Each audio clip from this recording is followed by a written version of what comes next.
Soy Fernando Díaz Villanueva. Hoy es 29 de agosto de 2018 y esto es La Contracrónica.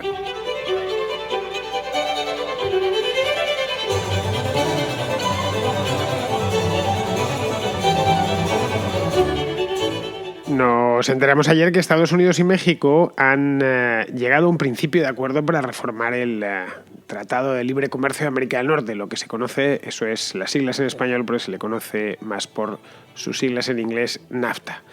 Venían renegociándolo desde hace ya bastante tiempo, pues más de un año, y era un tratado que estaba pues desde hace 25 años, 24 años exactamente, en funcionamiento y bastante bien, por cierto. El año pasado, por estas fechas, creo recordar, sí, finales de agosto, principios de septiembre, hice un programa cuando empezaron a negociarlo y un año después han concluido con buenas noticias, es decir, no se han terminado cargando el tratado como muchos temíamos. La renegociación, que es de lo que se trataba, aunque ha salido un documento nuevo, un tratado nuevo, realmente es el antiguo al que se le han practicado un montón de reformas. Bien, la renegociación de los términos les ha llevado, como digo, más de un año, es decir, han tenido tiempo de sobra, y la cosa todavía no ha concluido del todo, porque falta Canadá. Es solo un principio de acuerdo y aún falta que se incorpore Canadá, que durante las últimas 5 o 6 semanas se ha mantenido al margen de las negociaciones para que las concluyesen Estados Unidos y México. Lo cierto es que Trump llegó a la Casa Blanca echando pestes del NAFTA, en general, y del comercio y demás, y a pesar de todo lo ha renovado, aunque eso sí con otro nombre y algunos cambios. A él lo del NAFTA no le gusta, estaba hablando ya ayer del Tratado de Libre Comercio entre Estados Unidos y México, pero no deja de ser el NAFTA.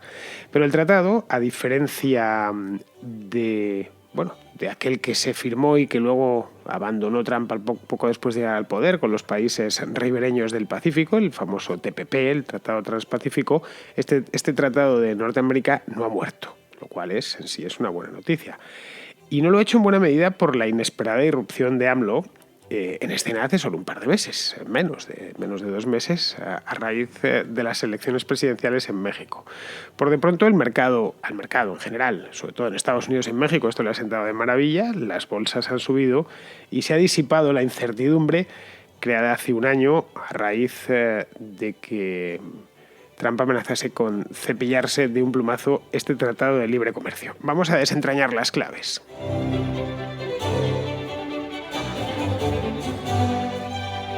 Antes de entrar en materia, me gustaría precisar que el hecho de que haya sobrevivido el NAFTA me parece una gran noticia. El año pasado hice una gran defensa en este mismo programa, en estas mismas fechas, sobre este tratado de libre comercio, y la verdad es que dije, por si queréis ir a buscar el archivo, lo recuerdo a la perfección, que sería una pena, sí, un auténtico desastre, una catástrofe, especialmente para México, en el caso de que este tratado se deshiciese y volviese a la situación de antes de su firma, ya por el año 1994. En el año 94 es cuando entró en vigor. Quizá no sea, y no es desde luego, el mejor tratado de libre comercio del mundo, pero es indiscutiblemente mejor de lo que había antes de él, que no había ningún tipo de tratado de libre comercio y la frontera entre Estados Unidos y México pues estaba bastante más sellada de lo que está hoy en día, a pesar de los muros o las amenazas de muros, la Border Patrol y todas estas cosas. Es por eso que me parecía muy preocupante, y lo dije, así lo consigné el año pasado aquí, que Donald Trump llegase hace año y pico con aquello de que el NAFTA era el peor acuerdo de la historia. Ya sabéis lo exagerado que es este tipo. O sea, que era el peor acuerdo que se podía haber firmado jamás y que, por lo tanto, pues había que cargárselo. Había que acabar con él cuanto antes mejor. Por suerte, no acabó con él como si había acabado con el TPP, con el Transpacífico, pero es que ese no había llegado a entrar en vigor, cosa que de Norteamérica sí que estaba en vigor desde hace un cuarto de siglo y además con muy buenos resultados. Es decir, sí podemos hablar con conocimiento de causa y con archivo de este Tratado de Libre Comercio, del NAFTA, porque lleva un cuarto de siglo, como acabo de decir, en vigor, y su impacto ha sido muy beneficioso. Muy beneficioso para todos, para las 3 partes implicadas, no solo para México, como decía Trump, o no solo para los Estados Unidos, como dicen los enemigos que tiene en la izquierda, que han sido desde su aprobación bastantes, en la izquierda mexicana y también en la izquierda canadiense y estadounidense. Es decir, creo que si lo tomamos, a pesar de los defectos que pudiese tener, que los tenía y los seguirá teniendo, evidentemente, si lo tomamos de manera general, vemos que fue un buen invento. para México, de hecho, fue una bendición. Es decir, México pasó de ser el patio trasero de Estados Unidos a ser un socio comercial fiable, uno de los principales socios comerciales de Estados Unidos. Fiable y además muy serio. Y no hay más que ver las relaciones bilaterales y sobre todo las relaciones económicas entre los dos países. Impulsó la inversión en México y propulsó las exportaciones. Esa fue la gran noticia, o ha sido la gran noticia de los últimos 25 años en México. Hoy México es un gigante exportador, que a veces no somos conscientes hasta qué extremo está en la cabeza, en la parte de arriba de la tabla de los países más exportadores del mundo. En 2017, este dato lo he ido a mirar para tomar el dato más reciente. En 2017 la economía mexicana exportó por valor de 406.000 millones de dólares. Que es casi lo mismo, para que os hagáis una idea, vamos a comparar que las exportaciones del Reino Unido, que fueron 436.000 millones, y de Italia, fueron 499.000 millones. Y el doble que Brasil, que en 2017, y ojo que Brasil es un país que exporta bien, Brasil en 2017 exportó por valor de 217.000 millones de dólares. Pues bien, México duplica esta cifra. Y evidentemente casi todo, si no todo, se debe a este Tratado de Libre Comercio con Estados Unidos. En el año 1994, si echamos la vista atrás, es decir, hace ya 25 años, la economía mexicana estaba muy cerrada sobre sí misma. Eso cualquier mexicano que tenga memoria, no los jóvenes que no se acuerdan, pero mexicano de mi edad, por ejemplo, o más mayor que yo, lo recordará a la perfección. Estaba plagada de regulaciones y con problemas muy serios para atraer capital exterior.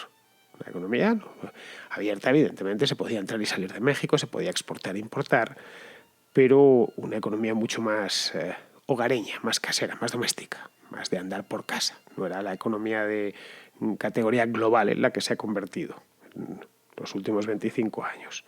Hoy es exactamente lo contrario. Si un mexicano lo hubiésemos dormido, lo hubiésemos sedado en 1994 y le despertásemos ahora, pues vería que en algunas cosas en México han empeorado, pero otras muchas han mejorado. El país está más poblado que hace 25 años y es un país más rico.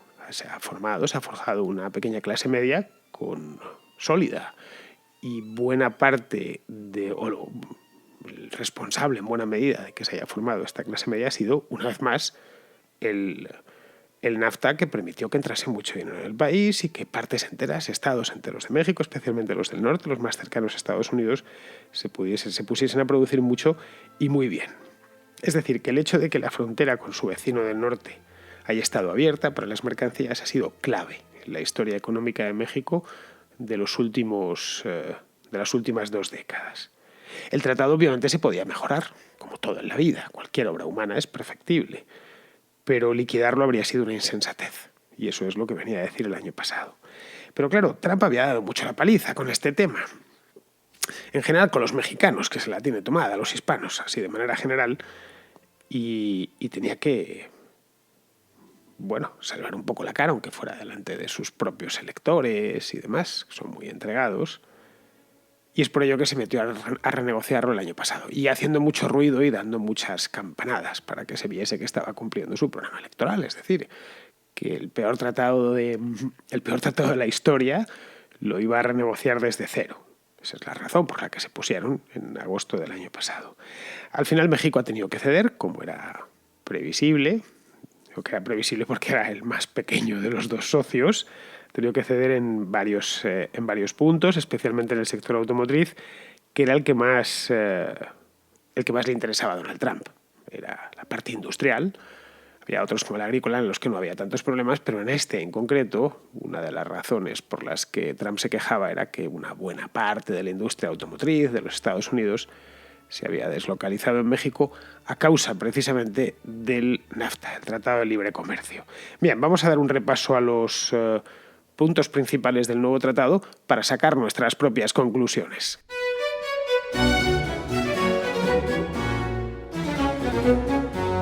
El primero de los puntos, y fue uno de los más polémicos, desde luego, a la hora de negociarlo, era el de la llamada cláusula de terminación, es decir, de poner fin de cuándo se acaba esto.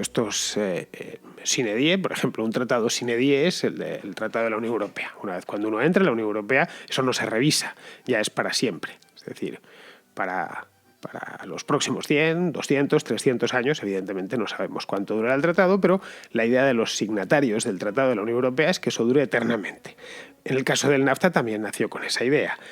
Y Donald Trump pedía que se renegociase cada 5 años. Cada 5 años el tratado lo tirasen a la papelera, rompiesen y se pusiesen a hacerlo, a redactarlo de nuevo, a negociarlo y a redactarlo de nuevo. México y Canadá se oponían desde el principio, decían que eso era muy poco, que 5 años, entre que las negociaciones ya se demoran solo 1 año, luego realmente iba a estar en vigor otros 4 años, en fin, que era poco práctico, y al final se renegociará cada 16 años. Al final han quedado en eso y cada 6 se le someterá a una revisión, como si fuera un automóvil, vamos, los 6.000 kilómetros, pues cada 6 años van a sentarse de nuevo, pues a hacer un poco lo que han hecho durante los últimos meses para adaptarlo al momento económico, que eso es, bueno, en principio no es mala idea. Bien, vamos, esta es la parte de la terminación que dio bastantes quebraderos de cabeza. Luego está lo que os comentaba algo, lo de la industria del automóvil. Antes de nada, por si no lo sabéis, los mexicanos lo saben a la perfección, México es uno de los países del mundo que más automóviles fabrica. Tiene 4 plantas de General Motors, otras 4 de Ford, 2 de Chrysler y luego plantas de marcas japonesas como pueden ser Nissan o Toyota, incluso coreanas como Kia, para servir básicamente, bueno, servir al mercado mexicano, como es lógico, pero servir básicamente al mercado norteamericano. Sí fabrica muchísimos más automóviles de los que los mexicanos serían capaces de conducir. Así que prácticamente toda la producción de automóviles de México se va a los Estados Unidos. Bien, Trump estaba muy interesado en que parte de esa carga de trabajo volviese a los Estados Unidos. Entre otras cosas porque muchos de los que le han votado son obreros industriales en paro o que han visto cómo su empresa se iba y han tenido que irse a un trabajo, un empleo peor remunerado, etc. Entonces, esa era su idea, que una parte, no toda, evidentemente, es imposible, poco menos que imposible traer de nuevo las 4 plantas de General Motors, entre otras cosas porque General Motors ya tenía plantas en México desde, no sé si los años 60 o por ahí, pero bueno, la mayor parte es cierto, todas estas plantas se abrieron en los últimos 25 años. Bueno, pues al menos una parte que volviese a Estados Unidos, que retornase, si no el ensamblaje, si al menos los componentes. Es decir, que si en México están fabricando tantos automóviles al año, pues que fabriquen unos pocos menos y que unos cuantos se vayan a Estados Unidos, vuelvan a Estados Unidos. Y la verdad es que lo ha conseguido, contra pronóstico. Han llegado a un acuerdo que el 75% de los automóviles fabricados tiene que estar, del 75% del automóvil, de los componentes, tienen que estar hechos en Estados Unidos o en México. Y eso, bueno, pues antiguamente antes con el Tratado del 94 era un 62.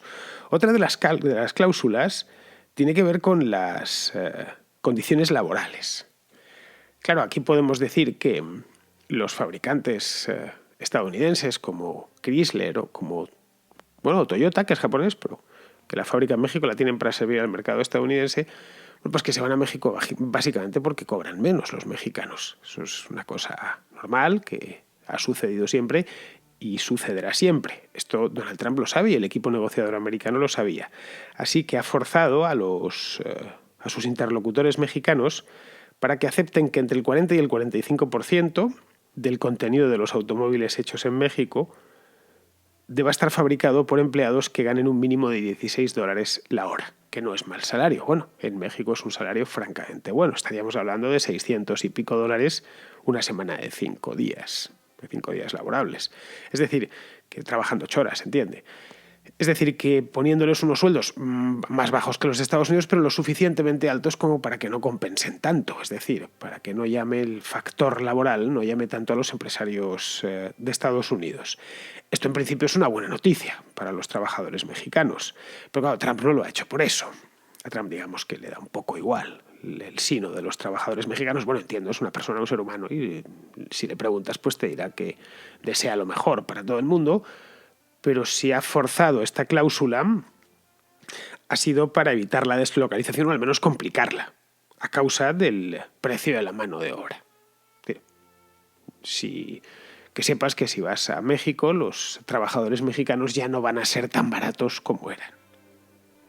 Esto evidentemente tendrá una contrapartida, ya digo, no hay cosas, todo tiene su parte buena y su parte mala. La parte buena está a la vista, los trabajadores mexicanos o muchos trabajadores mexicanos van a ganar más dinero, al menos en esta industria, pero elevará el precio de los automóviles, de los vehículos, tanto en México como en los Estados Unidos. Y en México se fabrican muchísimos modelos. Aquí en Europa los conocemos, pues ya sabéis que el General Motors y la propia Ford tienen sus modelos europeos y sus modelos americanos, pero que fabrican un montón de ellos, incluso de estos que están tan de moda, los SUV, los SUV, estos todoterrenos que llamamos en España. Bueno, pues muchos de ellos se hacen en México y que serán un poco más caros si la mano de obra es más cara. Otro punto caliente era el del sector agrícola, que también andaban diciendo que no estaba debidamente equilibrado. Bueno, la verdad es que estaba bastante equilibrado y eso se sabía desde el principio. Es decir, al final lo han terminado solventando muy bien porque México y Estados Unidos en este aspecto han llegado a compenetrarse excelentemente bien, es decir, muy bien. Y vienen compenetrándose desde hace 20 años. O sea, a grandes rasgos, en este apartado, Estados Unidos exporta carne, sobre todo de cerdo, a México, y México exporta hortalizas y frutas también a los Estados Unidos. Es decir, justo lo necesario para prepararse unos burritos, ¿no? Por cierto, yo nunca lo he dicho, os lo he dicho, pero yo hago unos burritos cojonudos, ¿eh? Son la sensación de quien los prueba, mexicanos y tejanos incluidos. Pero bueno, volviendo sobre este tema, otra de las historias, otro de los asuntos que estaban en el alero y que se habían quedado ahí, era la cuestión energética. Y esa tenía que ver además directamente con la política interior mexicana. Es decir, en México han aprobado hace no mucho una reforma energética. Fue sido uno de los grandes temas, una de las grandes apuestas de Peña Nieto en sus años de gobierno. Reforma energética a la que se opone López Obrador. Bien, pues durante este tiempo empresas de los Estados Unidos han invertido mucho dinero en el sector petrolero y gasero mexicano. Claro, gracias a la reforma energética esta. Si llega López Obrador y se la carga, pues la cosa se queda bastante en el aire, todas estas inversiones. Esto, evidentemente, habrá que ver si se mantiene o no se mantiene, porque se ha quedado un poco ahí también en el aire. Es decir, Peña Nieto no ha blindado su reforma energética en el tratado. Ahora bien, López Obrador, que llegará a la presidencia dentro de nada, el mes de diciembre, puede llegar y cepillársela de un día para otro, que va a ser el presidente y va a tener autoridad y competencias para hacerlo. Y esto ocasionaría algún problema bastante gordo en este aspecto. Es decir, ocasionaría conflictos a estas empresas americanas norteamericanas que han invertido en pozos de petróleo, instalaciones de gas, etcétera, refinerías y demás del propio México, o que tenían pensado hacerlo. Es decir, una de las grandes planes de Peña Nieto era abrir este sector en México, que había estado cerrado durante demasiados años. Bien, esto se ha quedado ahí, pero vamos a AMLO, a López Obrador, le deja la cosa, pues no se la deja muy bien, porque a ver qué puede hacer ahora. Es decir, si se lo carga malo, si lo deja como está también, se las tendrá que ver con sus electores, pero bueno.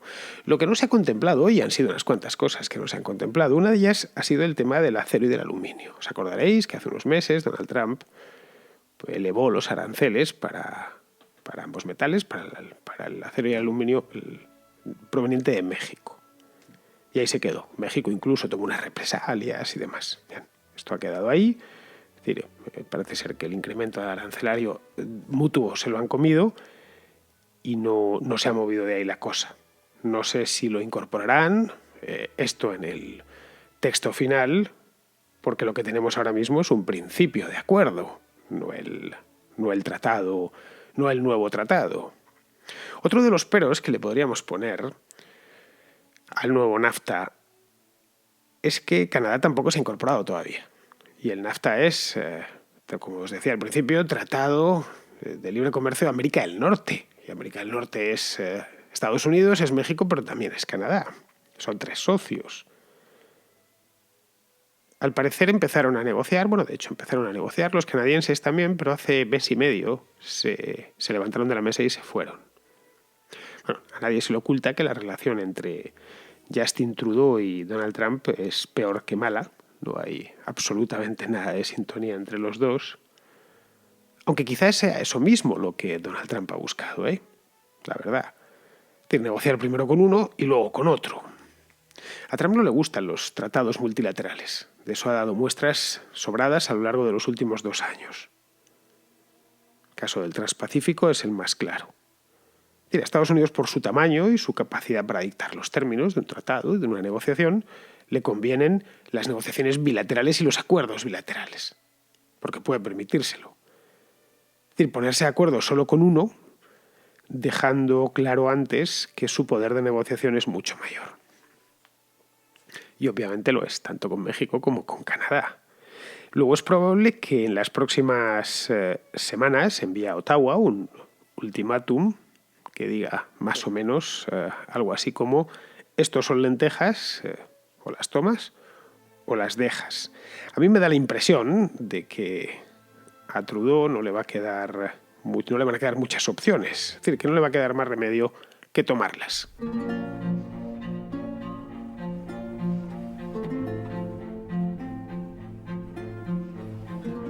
Tengo muchísimas llamadas en espera, a ver si me da tiempo hoy en sacar por lo menos 2 o 3. Vamos a empezar sin perder ni un minuto más de tiempo. Empezamos con Agustín, que es un oyente de Santiago de Compostela, en Galicia, que quiere hacer un matiz sobre el programa que hice con Andrea el jueves pasado, sobre ciencia privada y ciencia pública. Buenas, Fernando. Quería introducir una variable respecto al programa que hiciste con Andrea Martos respecto a la ciencia. Y quería matizar un poco, porque me da la impresión de que en el programa se trató la ciencia como si fuera siempre algo positivo. Y creo que no tiene por qué ser per se algo positivo, que hay investigaciones que son positivas, hay algunas que son neutras y algunas que son negativas. En general sí que es cierto que invertir en ciencia es positivo, pero claro, yo creo que hay que hacer una criba entre los distintos tipos de investigaciones. Y hay que hacerse la pregunta a veces de si esta investigación, que no se le ve ningún tipo de rentabilidad a corto plazo, realmente puede ser positiva para la sociedad por otras razones, o pueda ser una investigación que genere avances en otras investigaciones, o simplemente estirar dinero, porque creo que hay una línea muy fina entre esas dos cosas, es decir, entre investigaciones difíciles de rentabilizar a corto plazo e investigaciones que son simplemente tirar los recursos que, por desgracia, son siempre escasos. Por poner un ejemplo, salió el resultado de una investigación científica en 2008 que concluyó que las pulgas de gato saltaban mucho más que las pulgas de perro. Es decir, esto más allá de para la organización de olimpiadas pulguísticas, no le veo mucha rentabilidad realmente. Vale, entonces, nada, yo simplemente quería eso, que tanto, bueno, si Andrea quiere comentarlo o tú mismo, que dierais vuestra opinión sobre eso, sobre cómo saber si realmente alguna investigación que no está siendo financiada es bueno que sea así, porque realmente no genera ninguna repercusión positiva en la sociedad. Un saludo. Pues efectivamente es así, Agustín. Ahí podríamos denominarlo ciencia mierder. Hay investigaciones cuyo balance coste-beneficio es escandaloso, pero escandaloso por su alto coste y su pequeño o directamente nulo beneficio. Hay estudios científicos estoy hablando, que son de la antología, el disparate. Hace unos años yo cada vez que me encontraba uno los coleccionaba y me los guardaba. Pero no para nada, simplemente en aquel entonces no tenía la contracrónica. Lo hacía para reírme y disfrutar con ellos. Decía, pero ¿cómo se pueden investigar tonterías semejantes y gastarse el dinero en esto? Vamos, no estoy hablando de papers de ciencias sociales, que esos, por supuesto, la mayor parte son papers mierder. No, sino de ciencias naturales, es decir, de ciencia seria. No digo el nombre de ninguno de estos estudios porque se me ofende, además no me acuerdo de ninguno, tendría que ir a buscar el documento donde los guardaba simplemente para puro disfrute personal. Pero vamos, Andrea seguro que se sabe unos cuantos, así que Andrea, te centro el balón y si puedes comentar lo que nos dice Agustín, pues te lo agradecería. Y busca por ahí en tu archivo a ver si tienes algún estudio de estos de coña marinera que a verlos haylos y además un montón de ellos. Bien, seguimos con otra llamada de Ariel, que es un oyente de Argentina, un habitual de la Contracrónica, que ha descubierto, escuchando la Contra precisamente, ha descubierto las raíces de la necrofilia argentina. Estoy escuchando tu Contracrónica con respecto al cadáver de Franco y caigo de dónde sale nuestra famosa necrofilia argentina. El derrotero del cadáver de Eva Perón por Italia, el embalsamamiento, todos los mitos que se desarrollaron alrededor de eso, el robo de las manos del cadáver de Perón, más actualmente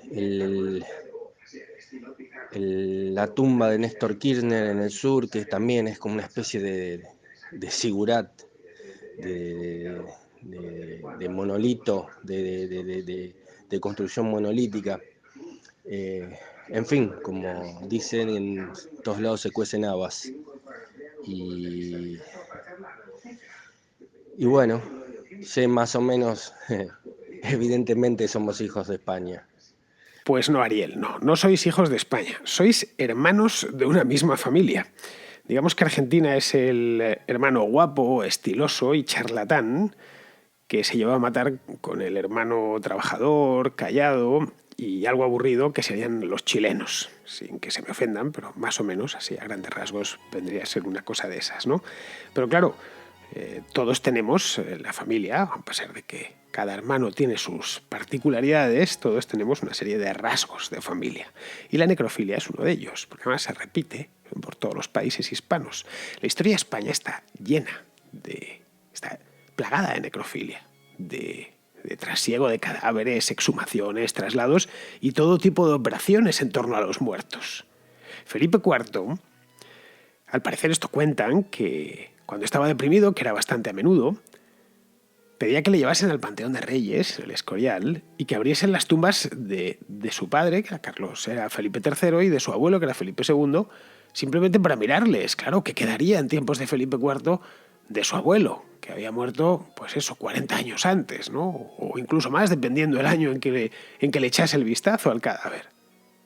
Tenía remordimientos y quería ver la muerte, o lo que se iba a quedar, porque se consideraba un pecador, y les pedía a sus sirvientes que hiciesen eso, ¿no? Juana la Loca, un siglo antes, se llevó el cadáver de Felipe el Hermoso, del que estaba muy enamorada. Se lo llevó desde Burgos a Granada. Felipe el Hermoso murió en Burgos. Esto fue en 1506, ¿eh? Que ahí había y sigue habiendo 800 kilómetros. La diferencia es que ahora lo hace rápido, pero a principios del siglo XVI, pues aquello eran varias semanas de viaje. Bueno, pues pedía, al parecer, según cuentan también, que le fuesen abriendo el ataúd y le daba abrazos. Estaba enamoradísima. Bueno, esta Juana estaba loca de lo de Juana la Loca. Pero bueno, si nos venimos al siglo XX, y en esto no es lo que nos cuentan, es que tenemos fotografías y material de cine. Si vamos a la Revolución de la Semana Trágica, por ejemplo, en Barcelona el año 1909, o a los que quemaban iglesias en la Guerra Civil, pues a todos estos no se les ocurrió mejor idea que vaciar las tumbas de los curas, de los obispos, de las monjas y exponer los ataúdes abiertos en la calle. Aquí no me estoy inventando nada, tenéis las fotografías por ahí. Una cosa muy desagradable que si lo viésemos hoy en día nos echaríamos a temblar. Bueno, pues lo hacían los de tanto en la Semana Trágica en Barcelona como después en toda España, ya con la quema de iglesias durante los años de la guerra y de la República. Era una cosa que les salía de dentro. Decía Plinio, el escritor romano en el siglo I, Plinio el Viejo, del siglo I después de Cristo, que los hispanos padecían de una cosa que él llamaba vehementia cordis. Sería traducido algo así como vehemencia del corazón, que sería algo como tomárselo todo demasiado a la tremenda. Y esa vehementia cordis es la que se llevaron vuestros antepasados a América. Y bueno, Ariel, pues ahí seguirá mientras sigáis vosotros por allá. Es decir, mientras no haya una sustitución demográfica, mientras sigáis siendo hispanos, tendréis todas estas cosas. Bueno, y me cabe un mensajito más. Este me llega de Sevilla, de Luis, que me deja una nota de voz con una historia que me ha dejado, os lo digo sinceramente, un poco acojonado. Mira, quería compartir contigo una idea que se me vino a la mente en relación a dos temas que has estado tratando últimamente en tus programas recientemente. como son el de cómo los smartphones, Google o Internet en general tienen la capacidad de escucharnos y saber qué buscamos o qué nos interesa, para luego ofrecernos lo que en teoría más nos puede encajar en base a nuestro perfil, o ofrecernos una información o opiniones sesgadas. Y el otro tema era el de la campaña contra el diésel y el nuevo impuesto este que nos han colocado, vamos. Pues bien, mira, resulta que el otro día estaba viendo en la tele una noticia o un documental, o sea, no sé, estaba viéndolo en medio de soslayo, acerca de cómo el diésel contamina y por qué es malo, etcétera, etcétera. Cuando en ese momento a mi novia le llegó al móvil una notificación de Google, de estas de temas que en teoría te interesan, que le llamó la atención, ¿no? Que decía: la calidad del aire ha empeorado en tu ciudad. Y bueno, claro, como estaba en la tele esta noticia o documental sobre el diésel, pues en ese momento me salió del alma decirle: cariño, esto es una estrategia del gobierno que intenta crearnos la idea de que el aire está empeorando, y a la vez te ponen por qué está empeorando, es decir, por culpa del diésel, para que cuando te llegue la subida del impuesto te parezca menos malo o casi bien. Total, me salió, se lo comenté y a ella, bueno, le encajó la idea, pero bueno, también ella está un poco acostumbrada a mis ideas pseudo conspiratorias, que me gusta imaginar. Pero bueno, me gustaría saber qué piensas tú, qué opinas tú, si crees que puede tener alguna base este tema, que si los tentáculos del gobierno o algún otro ente poderoso e interesado puede tratar de sugestionarnos de esta forma. O bueno, o que simplemente debería cambiar de camello, no lo sé. En fin, ahí te lo dejo por si te parece interesante. Y nada, muchas gracias, enhorabuena por todos tus programas y un saludo. Pues mira, Luis, supongo que sería por casualidad, que también sucede. Yo no soy un buscador de conspiraciones, si te digo la verdad. No, jamás busco una conspiración con algo que se puede explicar por la casualidad o muchas veces por la estupidez. Es de ahí que la conspiranoia no me vaya demasiado. Pero vamos, después de todo lo que hemos sabido, que nos andan escuchando las máquinas que nos rodean, pues lo mismo estaba el teléfono de tu novia escuchando ahí, en plan indiscreto, como un agente del CNI. Cerciórate de que lo tenía apagado, que tenía apagado el Siri, no el teléfono, que es el Siri maldito este que le ponen a los iPhones para que nos escuchen. Yo solo lo tengo apagado. Este Siri yo utilidad todavía no lo he encontrado, Utilidad buena, quiero decir. Que las utilidades malas ya se las están encontrando otros. Pero bueno, esto, si tenéis cualquier otro tipo de experiencia paranormal con los móviles y tal, me la enviáis, Cuanto más sepamos, mejor. Muy bien, pues vamos a ir terminando. Vamos con Pizarro, como siempre, que nos va a obsequiar hoy con un comentario sobre la reforma, entre comillas, económica en Venezuela. La capacidad de diagnóstico de los problemas económicos venezolanos de Nicolás oscila entre el 0 y la nada, por lo que su capacidad para solucionarlos oscila entre ninguna y el empeoramiento. Un bolívar soberano son 100.000 bolívares de toda la vida, sin más criterio que el del porque sí. Pudo decir que un bolívar soberano equivalía a 10 bolívares de toda la vida, o a 1.000 millones de bolívares de toda la vida, o a 100.000 dólares, o a 100 euros, como dijo que equivalía a la 3.600ª parte de un petro, que según él corresponde al precio del barril del petróleo en dólares. Pero toda esa paridad, ¿qué la avala? ¿La quebrada PDVSA? ¿El inexistente músculo industrial venezolano? ¿El arrasado sector turístico? ¿La agroganadería de subsistencia? Pues no, todo queda avalado por la voluntad de Nicolás, que pronto descubrirá que no vale tanto como él considera. Un cordial saludo de Pizarro. Muy bien, queridos amigos, pues hasta aquí ha llegado la contra de hoy. Ya sabéis, mañana yo volveré por aquí, así que espero que vosotros estéis también allí. Hasta mañana, amigos.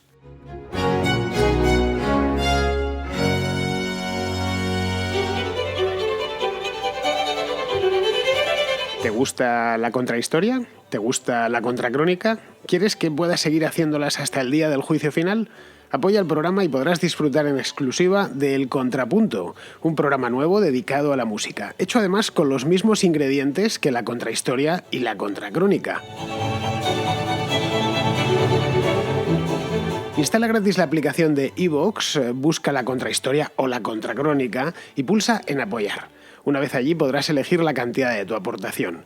Si te animas, contribuirás a que este programa siga realizándose por los siglos de los siglos. Amén.